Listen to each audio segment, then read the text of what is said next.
Jadinya dalam masa dekat seminit jugalah kemudiannya si Amy ni timbul tau. Dan bila Apple dengan Soleh ni tanya, Mi, kau ni buat apa Mi? Kenapa lama sangat kan? Air tu dalam sangat ke?" Apa nak tahu? Si Amy ni tu jawab tau. Amy tu cakap, dekat bawah, dia jumpa dengan seorang perempuan cantik sangat dalam air tu tau.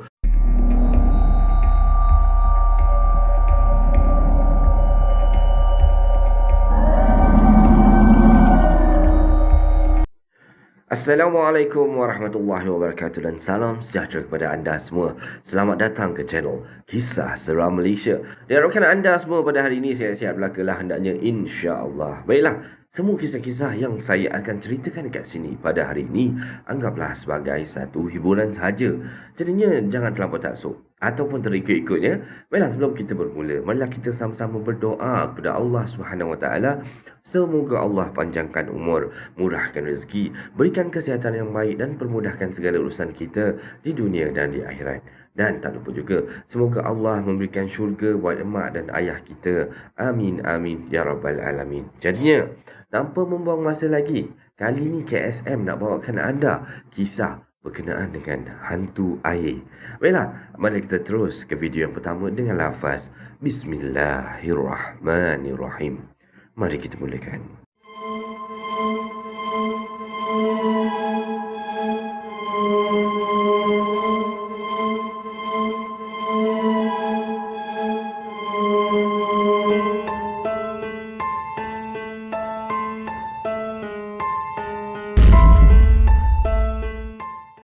Baiklah, untuk kisah yang pertama ni, tajuk dia Korban Hantu Air. Okey, ni kisah berkenaan dengan sahabat lah. 6 orang sahabat sewaktu mereka masih kecil mandi sungai. Macam tu tau. Perkenalkan diri saya ni sebagai Alin lah. Nama saya Alin. Terang-teranglah yang saya ni gegel kan, kata dia. Okeylah, umur saya sekarang ni 23 tahun. Belum kahwin lagi dan masih lagi belajar dekat salah satu IPTA di utara, kata dia. Banyak kejadian pelik yang saya alami sejak daripada zaman kecil lagi sampailah ke zaman saya besar-besar macam ni, tengah belajar macam ni. Jadi kali ni saya just nak sharekan apa yang pernah saya lalui masa zaman saya kecil-kecil dulu. Dan saya ni berkawan tau dengan 5 orang ni. Maksudnya ni memang best friend lah. 5 orang ni termasuk saya 6 orang lah. Jadi saya pun perkenalkan lah yang kami berenam ni, iaitu 3 orang lelaki dan 3 orang perempuan. Terdiri daripada saya, Isa, Yati, Apple, Soleh dan Amy. Al-Fatihah untuk kawan saya ni yang nama dia Amy ni. Okey, story ni saya nak cerita ialah pasal arwah ni lah, arwah Amy ni. Memang kita orang ni kawan baik gila lah. Kamcing gila, memang best friend forever lah kata dia. Selalu main sama-sama je. Dan pendek kata daripada zaman main pondok-pondok, main kahwin-kahwin, main lastik burung, ting-ting, semua kita orang buat. Kita orang redah semuanya. Itulah indahnya zaman kita kecil-kecil dulu kan.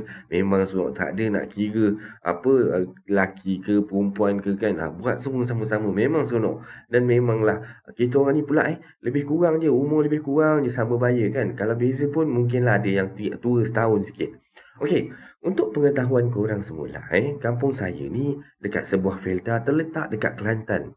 So jadinya bila dah kat kampung ni, confirm lah korang boleh imagine kan tau suasana dia macam mana dekat kampung ni. So ladang kelapa sawit yang luas, dengan sungai dia, dengan air terjun dan hutan tu, itu semua benda kira basic lah. Kalau benda-benda kalau orang kata pack mesti nak kena ada kalau kat kampung kan. Okey, kita pendekkan cerita je kata dia.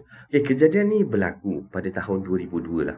Dah lama sangat kata dia. Dan time tu saya ni masih waktu tu darjah 2. Dan satu hari ni lah, masa kita orang tengah main-main hide and seek ataupun sembunyi ibu lah macam selalulah. Kita orang main, seorang sembunyi sana, seorang 4 orang pergi sembunyi, yang seorang tukang cari kan. Macam tu lah mainan dia kan. Lepas tu tiba-tiba si Amy ni bagi satu plan. Dia buat satu plan lah katanya nak mengajak kita orang semuanya pergi mandi sungai esok. Jadi macam saya cakap lah kampung saya ni of course lah ada sungai tadi kan saya dah cakap. Tapi yang sungai yang Amy ajak kita orang pergi besok ni kata dia, sungai yang agak besar tau. Dan jarang orang pergi. Sebab kedudukan sungai ni pun jauh terletak dekat dalam ladang sawit. Dan kalau nak pergi sana ni memang kena lalui kebun getah tau. Jauh gila lah katanya kalau nak jalan kaki pergi sana. Jadinya bila kami gegel-gegel ni kan 3 orang lelaki dengan 3 orang perempuan kan. Jadi bila dah buat further discussion lah antara kami ni kan. Jadi kami yang perempuan-perempuan ni tarik diri, tak mau ikut lah. Yalah alasannya kata takut mak-mak kita orang marah kat rumah nanti.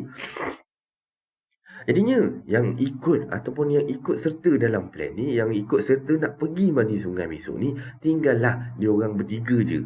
Yang lelaki-lelaki ni je lah yang nak pergi. So, petang hide and seek ataupun petang main sembunyi ibu tu pun berlalu. Akhirlah macam tu. Dengan akhirnya kami masing-masing balik ke rumah pada petang tu. Jadinya esoknya macam dah plan kan. Dia orang bertiga pun pergilah ke sungai yang tempat dia orang plan nak pergi tu. Yes, kata dia, sungai tu memang cantik sangat tau. Biasalah, sungai yang masih dengan kehijauan dia, pokok-pokok kat tepi dengan air yang sejuk, seolah-olah bertingkat-tingkat macam air terjun kata dia. Memang tak puas lah kalau mandi kat situ. Dan ikan pula banyak tau kat situ. Kejap-kejap timbul dan besar-besar pula ikan kat situ. Dan macam yang telah pun dirancang lah. Mereka pun akhirnya sampai juga dekat sungai tu tau.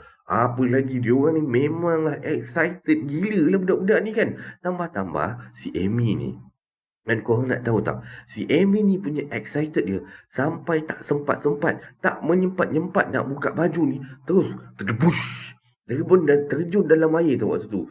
Dengan Apple dengan Soleh ni, waktu tu macam masih terkulak-kulak lah tengah nak buka baju dia orang ni. Terus hairan tau. Yang si Amy ni, terjun tu, dah masuk dalam sungai tu, terjun, tak timbul-timbul tau. Alah biasalah kan kalau kita terjun dalam air sungai ni, tak lama. Paling lama pun beberapa saat je lah. Paling kuat pun 30 saat. Itu pun dah kira tahap hebat lah tu kan. Terus kita akan timbul balik kan. Tapi tidak terjadi pada Amy tau. Seolah-olah si Apple dengan si Soleh ni pula dah macam jantung dia orang dah duk-dam. Dah memang berdebar tau. Mana tak si Amy ni tak naik kan lama no menyelam kan. Jadinya dalam masa dekat seminit jugalah kemudiannya si Amy ni timbul tau. Dan bila Apple dengan Soleh ni tanya, Mi, kau ni buat apa Mi? Kenapa lama sangat kan? Air tu dalam sangat ke? Kenapa nak tahu? Si Amy ni tu jawab tau. Amy tu cakap, dekat bawah, dia jumpa dengan seorang perempuan cantik sangat dalam air tu tau. Perempuan tu pakai baju cantik, warna merah, macam puteri. Jadinya Amy dia cakap lagi tau. Masa dia jumpa Tuan Puteri tu ajak dia makan. Jadi teruslah dia ni dihidangkan dengan makanan, ada nasi dengan air susu. Dan katanya makanan tu sedap sangat tau. Memang sedap sangat. Dan katanya Puteri tu suruh, kan ada kawan-kawan 2 orang lagi kat atas tu kan. Ajaklah dia orang sekali kita makan sama-sama. Kata Puteri tu macam tu lah. Jadinya si Amy ni naik ke darat ni sebenarnya nak jemput lah si Apple dengan si Soleh tu untuk makan sekali. Apa lagi terkejutlah dia orang berdua tu. Yang waktu ni si Amy ni beria-ria, jomlah korang, jomlah turun makan sekali dengan Puteri tu. Memang sedap makanan. Kita kan tengah lapar. Pujuk daripada si Amy ni lah waktu tu. Katanya dekat bawah Puteri tu tengah menunggu tau. Puaslah dia ajaknya si Soleh dengan si Apple ni kan. Tapi masing-masing waktu tu tak nak terjun tau. Macam rasa macam dah pelik tau. Tak nak masuk, turunkan kaki pun kat dalam sungai tu waktu tu. Mungkin itulah hayat terakhir si Amy ni. Kerana dia terlalu happy sangat. Dapat makan dengan Tuan Puteri pula tu kata dia kan. Dan sekali lagi lepas tu, si Amy ni terjun balik semula dalam sungai ni. Meninggalkanlah si Soleh dengan si Apple ni. Dan kali ni, Amy tu terjun, tak timbul-timbul lagi dah. Puaslah Apple dengan si Soleh ni kan, panggil-panggil, Amy. Lama dia panggil-panggil tau. Masa terus berlalu lah. Tapi Amy ni tetap tak timbul-timbul. Jadi korang bayangkan masa tu dalam umur yalah budak-budak lagi. Umur 8 ke 9 tahun macam tu. Apa je lah yang mampu kanak-kanak bayi-bayi kita orang ni buat kan. Jadi yalah nak tolong si Amy lah. Tak mampu nak buat apa-apa. Jadinya si Apple dengan si Soleh tu tak berani tau. Nak turun menyelam masuk dalam sungai tu nak mencari si Amy ni. Yang mampu dia orang buat waktu tu yalah jerit-jerit panggil-panggil nama Amy je lah kat atas tebing tu. So dalam keadaan menangis lah Apple dengan Soleh ni teruslah balik dan menuju pergi ke rumah Amy ni. Jadinya kedua ibu bapa Amy ni dimaklumkanlah dan diorang berdua teresak-esak menangis. Apalagilah meraunglah si mak si Amy ni memikirkan perkara-perkara yang bukanlah ataupun yang bakal terjadi ataupun apa yang akan terjadi pada anak dia macam itulah. Dan petang tu jugalah satu kampung anak-anak jantan, anak-anak lelaki, budak-budak lelaki yang remaja ni dengan pakcik-pakcik ni dikerah mencari Amy dekat sungai tu. Namunnya apa kan terdaya kata dia. Jasad langsung tak jumpa tau. Dan malam tu setelah laporan polis telah pun dibuat dan pasukan penyelamat pun telah dimaklumkan untuk meneruskan operasi untuk mencari si Amy ni. Dan esoknya lah kumpulan besar-besaran lah kembali ke sungai tu. Ada kumpulan diarahkan mencari dekat atas darat, kat sekitar-sekitar sungai itulah. Dan ada juga kumpulan yang pandai berenang ni, diorang bertugas untuk mencari dekat dasar sungai. And buat pengetahuan anda semualah, sememangnya sungai ni sebenarnya memang dalam tau. Bagi kanak-kanak macam kami lah, ya, umur 8-9 tahun waktu tu kan, mestilah korang semua tertanya-tanya kan, apa yang kami berlima ni, yelah kita orang kan kawan dapat CME kan, buat waktu tu. Dah sah-sah lah kan. Bila kejadian macam ni jadi kami confirm kena marah kau-kau dengan mak bapak kita orang waktu tu. Dan kami dilarang keras sekaligus dikuarantin daripada ikut kumpulan operasi ni pergi ke sungai untuk nak cari si Amy ni. Apa yang buat saya, Isa dengan Yati ni tambah terkejut. Rupa-rupanya diorang ni, geng-geng mandi sungai ni lah, langsung tak minta kebenaran parents diorang tau nak ke sungai tu sebenarnya. Berkat doa dan usaha, kumpulan mencari ni akhirnya jasad Amy ni yang dah tak bernyawa dah waktu tu dijumpai dekat dasar sungai waktu pun. Dan itu pun kerana benda tu ataupun jasad tu tersangkut dekat kaki salah seorang orang kampung tu lah yang ikut menyelam untuk nak cari si Amy ni. Dan bila dibawa ke atas darat jasad si Amy ni, jasad dia pun dah kaku dah waktu tu. Pucat dah, nampak biru-birat dah. Dan perut arwah juga kelihatan macam buncit sedikit. Mungkinlah kita orang fikir waktu tu mungkin sebab kerana tertelan banyak air. Dan mayat ni dibawa ke hospital lah untuk dibedah siasat. Dan apa yang lebih mengejutkan lagi lah, hasil bedah siasat ni mendapati selain dipenuhi air dalam perut arwah Amy ni, terdapat cacing tanah tau. Dan juga dipenuhi dengan telur semut yang memutih. Allahu Rabbi. Mungkin inilah yang dimaksudkan oleh arwah kerana makanan yang berupa nasi dan susu yang dihidangkan oleh Tuan Puteri tu. Jadinya dengan kematian ataupun berita kematian arwah Amy ni, geng-geng kita orang ni dah tak berani lah nak buat benda-benda yang nakal tanpa pengetahuan parents kami. Dan mesti korang pelik kan, macam manalah saya ni boleh tahu cerita tentang Amy jumpa puteri tu lah, sedangkan saya tak ikut dia orang mandi kan. Okey, jadi cerita dia macam ni tau.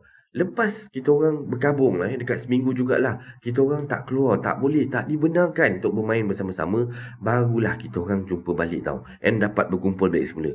And time tu lah si Apple dengan si Soleh ni ceritakan dekat kita orang yang geng-geng perempuan ni apa yang terjadi sebenarnya waktu tu. Memang waktu kita orang dengar cerita daripada dia orang ni, serius lah, sedih gila. Memang kawan rapat kan, dalam keadaan yang macam ni apa semua, memanglah semua nangis beramai-ramai bersama-sama lah waktu tu. Dan mengikut cerita orang kampung lah kata dia, mungkinlah puteri yang dijumpai oleh arwah tu adalah jelmaan hantu air tau, ataupun penunggu dekat sungai tu. Sebab kadang-kadang bila ada kaki pancing ke sungai tu lah, sesekali mereka akan ternampak seekor ikan yang agak besar, sebesar badan manusia macam tu, timbul memunculkan diri di permukaan air tu. Dan sisik ikan berkenaan ni keseluruhannya dia berwarna hitam pekat. Dan dekat tepi-tepi sisik tu macam ada warna merah macam tu tau. Macam sisik-sisik ikan arwana lah macam tu kan. Dan berkilau-kilau sisik ni.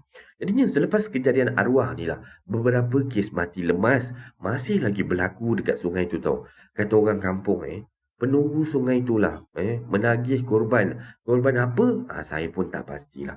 Wallahu a'lam bissawab. Jadinya, yalah, masa pun terus berlalu dan sekarang ni pun masih ramai lagi tau yang tak berani mandi-mandi dekat sungai tu. Kalau ada pun yang pergi dalam kumpulan yang beramai-ramai lah, dan tidak akan ada yang berani bermain dekat tempat yang arwah-arwah ni menjadi korban. Dan sekian saja sharing pengalaman saya untuk kali ini. Terima kasih semua kerana sudi mendengar. Dan ini adalah kisah pembukaan untuk kisah seram Malaysia pada kali ini. Macam mana anda rasa dengan kisah dia? Agak sedih pun ada. Kesian dekat budak-budak ni. Yalah, benda-benda macam ni kita pun tak tahu lah. Kalau jadi dekat kita macam tu, kita berjalan-jalan jumpa Tuan Puteri. Macam mana kau? Tuan Puteri ajak makan pula tu kan. Cantik pula tu. Takut-takut dengan kita-kita sekalipun hanyut. Baiklah, kita terus dengan kisah yang kedua.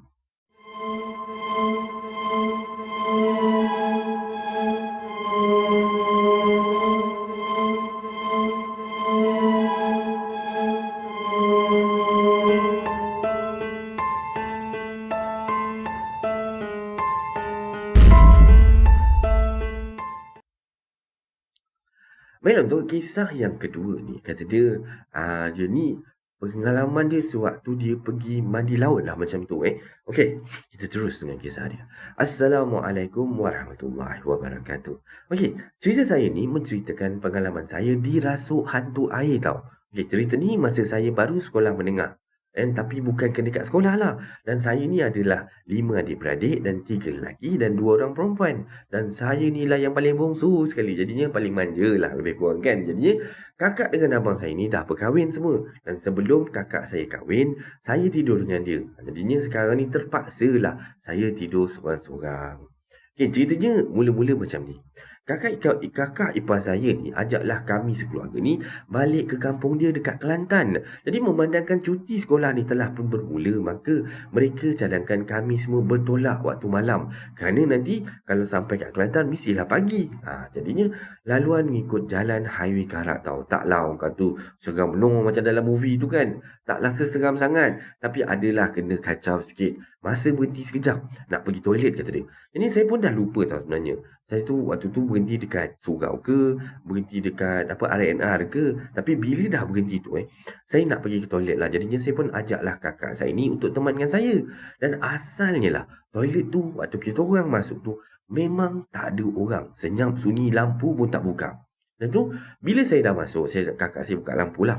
Dekat luar toilet tu ada switch lampu. Okay, dah buka lampu, saya pun masuk tau. Bila saya masuk dalam tu, saya pun selesai buang hajat semua. Saya dengar tau bunyi macam air mengalir dekat tanah sebelah tau. Air tu macam dibuka kuat tau. Jadi macam bunyi macam tu kuat lah. Jadi saya pun tanya dekat kakak saya, "Kak, ada orang masuk ke dalam tandas ke tadi?" Dia kata, tak ada pula. Kenapa? Lepas tu saya pun tak jawab soalan dia. Capai tangan dia, tarik dia cepat-cepat, masuklah lari ke dalam kereta. Dan muka saya waktu ni dah cuak tau. Dan kakak saya tengok saya macam pelik juga kan. Kenapa kau ni kan? Sebab kakak saya tak ada kena apa-apa waktu tu. Tapi saya diamkan je tau. Dia tanya, saya buat tak tahu je. Saya diam je. Sampailah saya lupa. Yalah, sebab benda-benda macam tu saya memang tak apa-apa suka nak ingat sangat. Sebab nanti boleh masuk dalam mimpi kata dia. Boleh sampai bermimpi. Baiklah, kita teruskan cerita dia. Pagi tu kami dah sampai kampung kak ipar saya tau. Jadinya semua menginap dekat rumah family kakak ipar saya ni. Dan family kakak ipar saya ni jenis orang yang berada sikit. Orang yang berduit lah kan. Tapi mereka ni taklah sombong macam kat dalam TV tu. Dan petang tu lah, lepas asar kami semua ni nak pergi pantai konon-kononnya. Yalah, nyaman rasanya bila dapat menikmati angin pantai. Jadi mak saya selalu cakap tau, kalau nak pergi pantai, jangan lupa baca apa-apa surah. Kena baca. Maksudnya kena ada pelindung sikit lah. Tapi masa tu sebab excited sangat, seronok sangat, sampai lupa lah apa yang mak saya cakap tu kan. Jadi tengah seronok-seronok berlari-lari berkejaran seindah bunga di pantai agaknya lah kan. Berlari-lari kat tepi pantai tu tiba-tiba jari kaki saya ni terpijak sesuatu tau. Benda tu tajam lah tu kan. Rasa macam pedih sangat tapak kaki ni kan. Dan macam terpijak macam paku karat lah macam tu. Sampai terduduklah saya dekat situ. Tengok kat jari kaki ni, tak ada darah pula waktu tu kan. Dan kuku saya je yang jadi macam pelik sikit. Sebabnya biasa tu kuku kan kali-kali macam pimping macam tu kan. Tapi kuku saya ni bertukar warna tau. Jadi warna-warna lumut, macam hijau-hijau macam tu kan. Sangatlah terkejutnya saya bila jadi kuku saya macam tu. Jadinya bila dah sampai rumah, saya pun tanyalah, tunjuk kat kaki saya ni dekat mak saya. Dan tanya, Mak kenapa kaki orang jadi macam ni mak? Mak saya cakap, kena cekam tu kan. So jadinya bila mak cakap gitu, saya pun biarkan je lah kuku tu kena cekam. Tapi tak ada pula rasa sakit kena cekam ke. Rasa sakit tu cuma masih dekat pantai je. Dan itu pun rasanya dah hilang dah. Jadinya sejak daripada kejadian hari itulah, macam-macam tau benda pelik berlaku dekat saya. Lepas balik je daripada sekolah je, cari makan, dan saya ni aku makan dengan sepenuh hati lah. Maksudnya dengan gelojoh gila. Lepas tu dah makan banyak-banyak tu, saya masuk dalam bilik terus berkurung dalam bilik tau. Dalam bilik tidur tu, sampailah ke maghrib. And time solat, saya langsung tak solat tau. And benda ni berlanjutan, sampailah saya habis sekolah tau. Sementara nak tunggu result SPM ni, jadinya saya pun kerjalah dengan abang saya yang lagi 2 orang tu. Dan diorang ni ada buka kedai kedai makanan western yang asalnya kedai burger kecil-kecilan je. Dan Alhamdulillah, dengan berkat bantuan ayah saya, diorang berjaya lah buka kedai. Memandangkan kedai diorang ni memang tak ada dinding, maka pokok pisang ni lah yang menjadi dinding kedai ni. Kedai ni pun dekat depan rumah kita orang je. So barang-barang mentah semua simpanlah kat freezer kat dalam rumah tu. Best lah kerja dengan diorang ni. Kata dia, tak adalah saya ni duduk berkurung je dekat dalam bilik. Dan diorang ni tutup kedai dalam pukul 12 malam macam tu. So kami semua pergilah kemar-kemar kedai dalam pukul 1 pagi tu. Dah siap-siap lah, dah nak tutup kedai lah. Jadinya kawan abang saya ni pun ada kerja sekali dengan kita orang. Ni baru nak start seram sikit kata dia. Okay. Jadi lepas kedai ni dah siap, orang kata dah kemas-kemas semua, dah nak tutup dah semua, kami semua pun kemas-kemas lah barang-barang ni semua.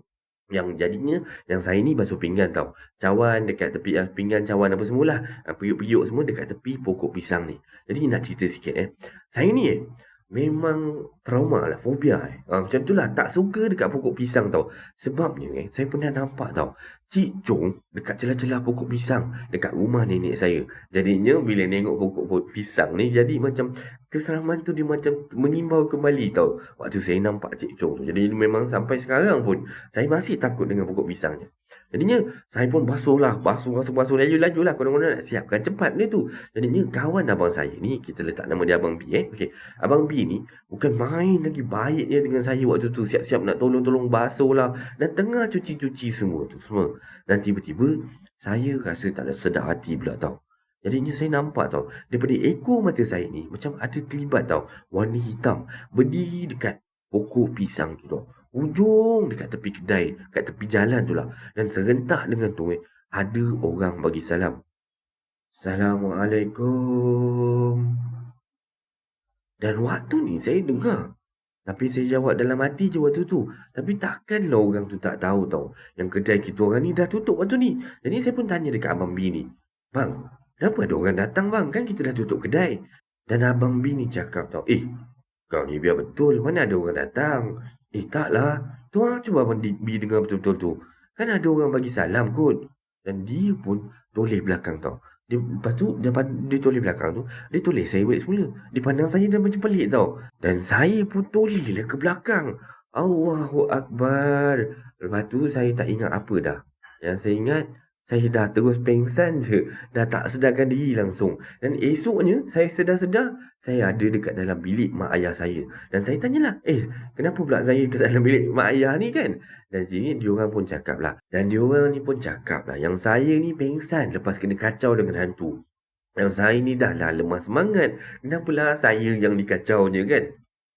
Jadinya lepas ambil result SPM lah, dan saya ni masih lagi bekerja dengan abang saya. Dan Abang B melamar saya jadi isteri dia. Itulah pasal dia baik-baik sangat dengan saya tu kan. Rupanya ada udang di sebelah B. Tapi masalah dia, abang-abang saya macam terkejut tau. Dan tak boleh terima tau. Tapi mak ayah saya ni okey je, boleh je terima. Dan bila saya pujuk-pujuk, barulah dia orang ataupun abang-abang saya ni okey, boleh terima.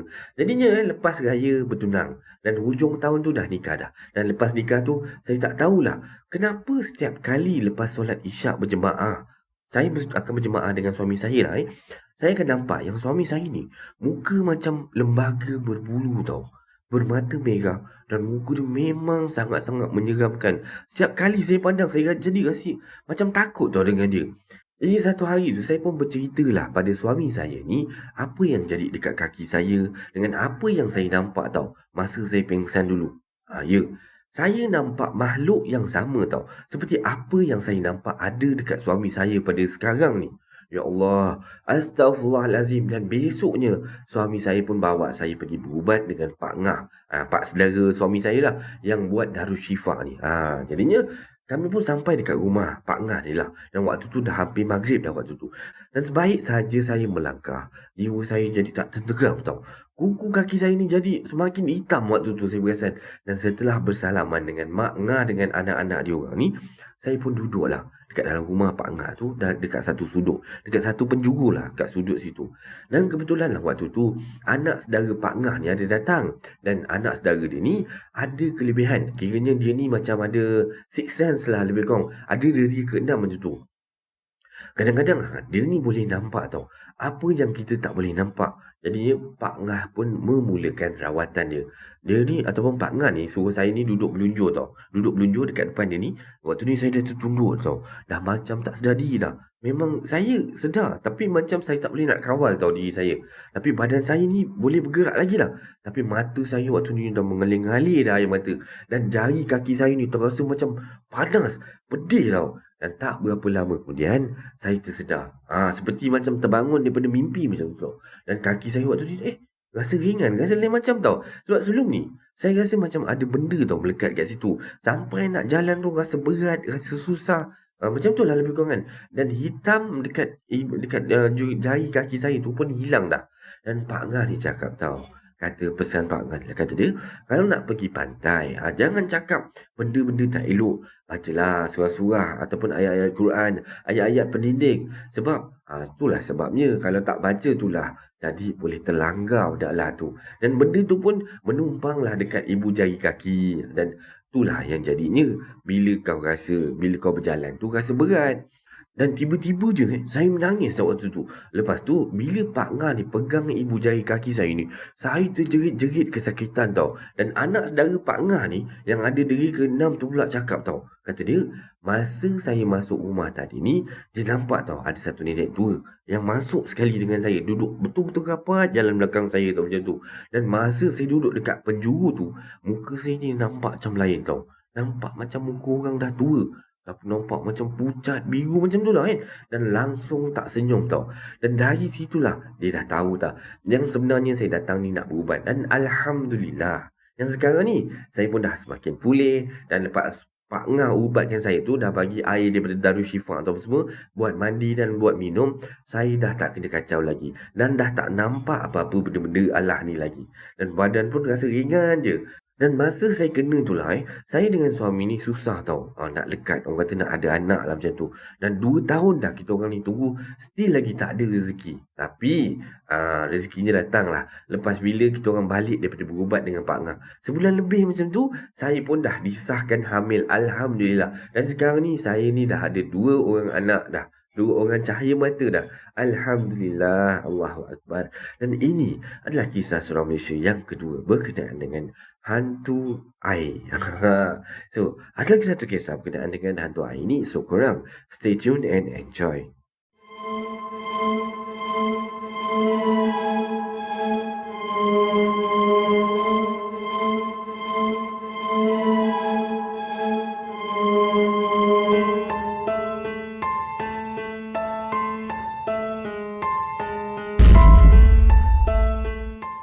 Okey, untuk kisah yang ketiga ni kisah berkenaan dengan hantu air juga.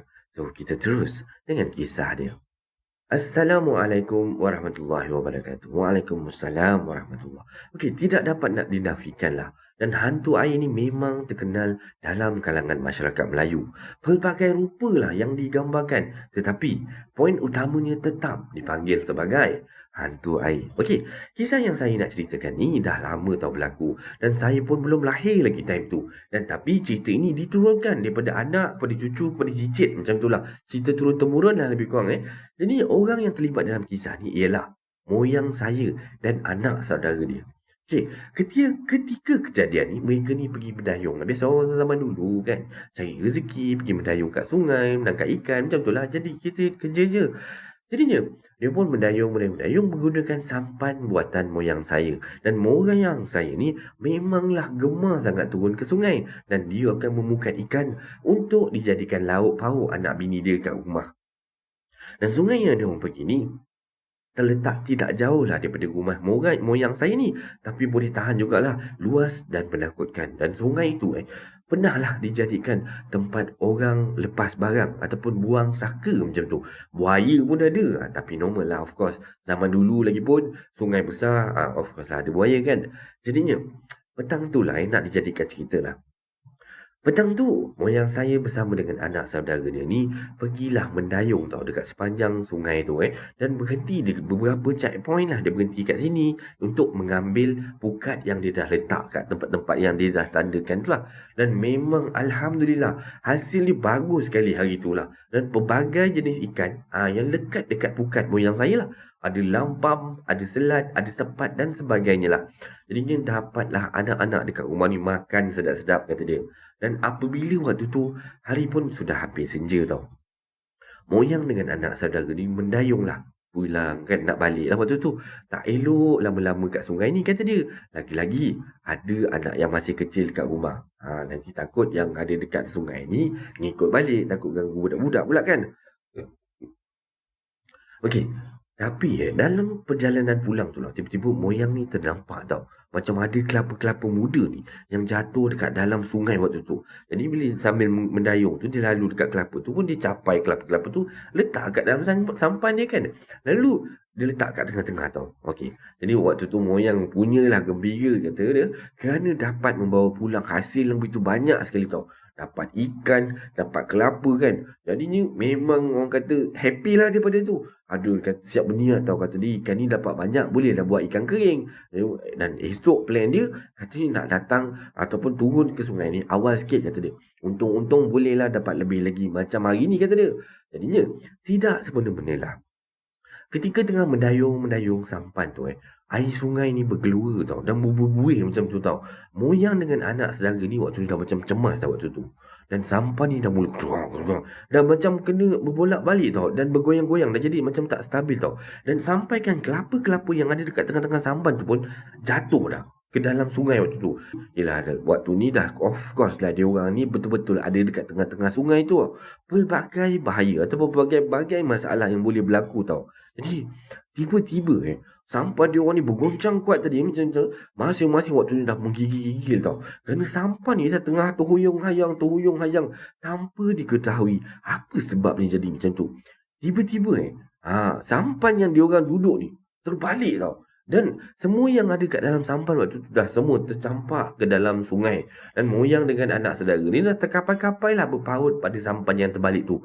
Kemana pukat ikan dah, buah kelapa lah, apa benda semua dah tak tahu dah kat mana dah. Dah diorang tak peduli dah waktu tu. Dan waktu ni diorang cuma fikir nyawa lebih penting tau. Jadi ketika itulah moyang dapat melihat tau satu susuk lembaga yang muncul di permukaan air tu. Tapi moyang cuma dapat melihat dia saja. Lembaga hitam tu memang sangat besar tau. Malah besar dia berganda-ganda daripada sampan dia orang yang panjang tu tau. Dan waktu tu air sungai berpusing berpusar tau. Dan mengeluarkan buih-buih kecil waktu tu mengelilingi lembaga tersebut tau. Jadinya lembaga tu berada tak berapa jauh tau sebenarnya daripada moyang. Tapi tak dapat moyang saya ni untuk melihat keseluruhan susuk tubuh badan makhluk tu. Dan wajah makhluk ni pun tak jelas kelihatan. Tapi yang pasti makhluk tu memang sangat-sangat besar tau. Muncullah lembaga tu tak muncul ataupun tak lama muncul kat situ dan terus menghilang lepas tu. Akhirnya moyang pulang senja tu pada petang tu tanpa bawa apa-apa hasil pun ke rumah. Dan moyang saya ni demam berhari-hari tau. Menggigil-gigil. Dan bila moyang saya nak bercakap dia akan jadi menggigil seluruh tubuh badan dia. Terutama sekali dekat bahagian mulut. Dia jadi macam gagap tau. Sehinggalah moyang saya ni meninggal dunia.